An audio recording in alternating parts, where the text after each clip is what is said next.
Sveikinam visus su Kristaus prisikėlimu. Kaip yra nuostabu, kad Kristus prisikėlė.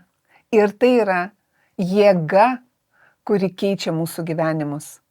Tegu Kristaus prisikėlimas jums atneša ir neša kasdieną džiaugsmą, ramybę, suvokimą, kad viešpaties jėga, kaip Dievas ir sako, dabar gyvena manyje, kiekviename iš jūsų, kuris tikite, kad Kristus prisikėlė.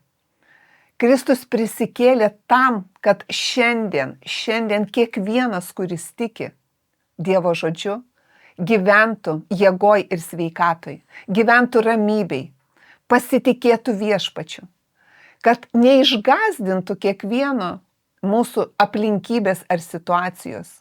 Mes žinotume, kad tas Kristaus prisikėlimas tai yra didžiausia dovana. Ir tai nėra vaišių stalas. Vaišių stalas tai yra bendravimas vienas su kitu, parodant pagarbą viešpačiui ir vienas kitam.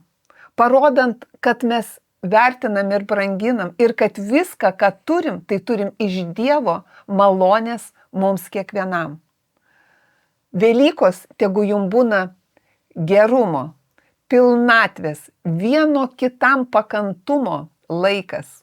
Ir ne tik tą dieną, bet kiekvieną dieną tegu Kristus būna prisikėlęs jūsų aplinkybėse, jūsų gyvenimuose, jūsų santykiuose vieni su kitais.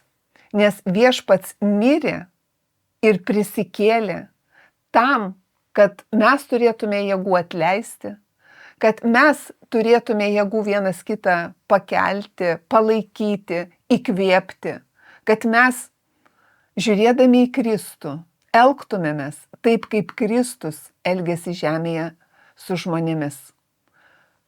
Velykos tegu būna jums suvokimas, kad pats Dievas taip pamilo pasaulį, tai reiškia taip pamilo žmonės, kiekvieną iš mūsų, taip pamilo, kad pats atėjo į žemę, pats mokė mus gyventi ir už visų mūsų nuodėmes mirė pats savo valia, matydamas tą pergalę, kad tie, kurie patikės ir tikės Jėzumi, bus išgelbėti,